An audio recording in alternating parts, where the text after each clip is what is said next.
Assalamualaikum warahmatullahi wabarakatuh. Sahabat beriman yang dirahmati Allah, santet, sebuah istilah yang merujuk pada praktik-praktik gaib yang dimaksudkan untuk mencelakai atau membahayakan seseorang, telah menjadi bagian dari kepercayaan dan budaya di banyak masyarakat di seluruh dunia. Dari Asia hingga Afrika, keberadaannya masih menjadi perdebatan antara keyakinan tradisional dan penolakan ilmiah. Praktik santet, meskipun terlarang dan dilarang dalam ajaran agama Islam, masih menjadi fenomena yang terjadi di masyarakat. Bagi banyak orang, santet merupakan suatu kepercayaan yang diwariskan secara turun-temurun, namun sebenarnya tidak ada dasar agama yang membenarkan praktik semacam itu. Dalam video ini, kita akan menjelajahi 5 benda yang sering dikaitkan dengan praktik santet. 1. Bulu hewan. Bulu hewan telah lama dianggap memiliki kekuatan mistis dalam berbagai kepercayaan tradisional di seluruh dunia. Dalam praktik santet, bulu hewan sering digunakan sebagai sarana untuk menghubungkan dengan energi spiritual atau untuk menciptakan alat-alat magis seperti boneka atau amulet. Kepercayaan ini didasarkan pada keyakinan bahwa bulu hewan, terutama yang berasal dari predator atau hewan-hewan yang dianggap memiliki kekuatan gaib, memuat energi yang kuat. Beberapa budaya mengaitkan bulu burung hantu dengan kebijaksanaan dan perlindungan spiritual, sementara bulu dari hewan-hewan seperti singa atau macan dapat diasosiasikan dengan kekuatan, keberanian, dan kekuasaan. Bulu-bulu ini diyakini memiliki kemampuan untuk memperkuat mantra atau kutukan dalam praktik santet. Selain itu, bulu hewan juga dapat digunakan sebagai simbol dalam ritual santet untuk memperkuat atau memperjelas niat jahat terhadap target. 2. Tanah kuburan. Tanah kuburan adalah salah satu benda yang paling sering dikaitkan dengan praktik-praktik gaib, termasuk santet, dalam berbagai budaya di seluruh dunia. Keberadaannya dianggap memiliki energi negatif yang kuat, terutama jika berasal dari makam yang dihuni oleh arwah yang tidak tenang atau dianggap angker.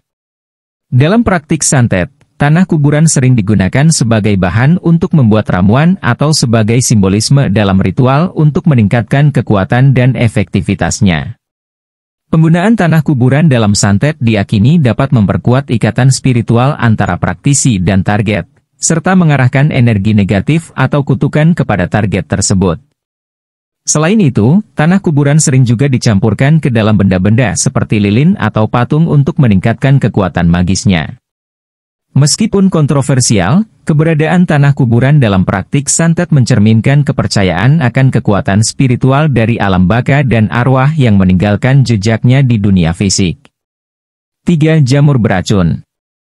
Jamur beracun, selain dikenal sebagai bahan makanan yang mematikan, juga memiliki tempat dalam praktik-praktik santet di beberapa budaya.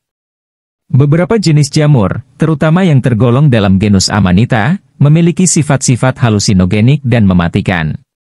Dalam konteks santet, jamur beracun dapat digunakan sebagai bahan dalam ramuan atau dicampurkan ke dalam makanan atau minuman target. Dalam banyak tradisi magis, jamur dianggap memiliki kekuatan yang kuat untuk mengubah kesadaran dan mempengaruhi energi spiritual. Dalam praktik santet, jamur beracun sering digunakan untuk mencelakai atau mengendalikan target, baik secara fisik maupun secara psikologis. Dalam beberapa kasus, praktisi santet akan menggunakan jamur sebagai bagian dari ritual untuk mengirimkan kutukan atau untuk menciptakan efek yang merugikan pada kesehatan atau kehidupan target. 4. Serangga dan binatang mistis. Serangga dan binatang-binatang mistis sering dianggap memiliki kekuatan gaib dalam berbagai kepercayaan tradisional di seluruh dunia. Dalam praktik santet, serangga seperti kalajengking, ular, laba-laba, dan kumbang sering digunakan sebagai simbol dalam ritual atau sebagai bagian dari ramuan yang dimaksudkan untuk menyakiti atau mengendalikan target. Misalnya, kalajengking sering dianggap sebagai simbol kematian dan kekuatan toksik, sehingga dapat digunakan dalam praktik santet untuk menimbulkan penyakit atau bahkan kematian pada target. Ular, dengan sifat-sifatnya yang misterius dan mengancam, juga seringkali dihubungkan dengan santet dalam berbagai budaya, di mana kehadirannya dapat diartikan sebagai pertanda atau sebagai sarana untuk mengirimkan energi negatif kepada seseorang. Binatang-binatang mistis seperti harimau atau naga juga memiliki tempat dalam praktik-praktik santet di beberapa budaya di mana mereka dianggap memiliki kekuatan magis yang kuat. Dalam kasus-kasus tertentu, bahkan bagian tubuh dari binatang-binatang ini dapat digunakan dalam pembuatan talisman atau amulet yang dimaksudkan untuk melindungi praktisi atau untuk mencelakai target. 5. Benda-benda pribadi target. Benda-benda pribadi target, seperti rambut, pakaian bekas, atau foto, memiliki peran yang signifikan dalam praktik santet. Keberadaan benda-benda pribadi ini diyakini memiliki ikatan spiritual dengan individu tersebut, memungkinkan praktisi santet untuk mengarahkan energi negatif atau kutukan kepada target dengan lebih efektif. Rambut, sebagai salah satu benda yang paling dekat dengan tubuh, sering digunakan dalam praktik santet karena diyakini memuat energi dan identitas spiritual dari individu tersebut. Rambut dapat dijadikan bahan untuk membuat boneka atau amulet yang kemudian digunakan dalam ritual untuk mencelakai atau mengendalikan target.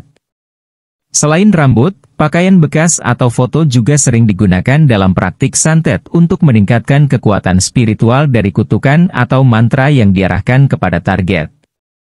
Penggunaan benda-benda pribadi target dalam santet tidak hanya meningkatkan kepercayaan praktisi dalam efektivitas kutukan, tetapi juga mencerminkan keyakinan akan hubungan spiritual antara benda-benda tersebut dengan individu yang menjadi sasaran.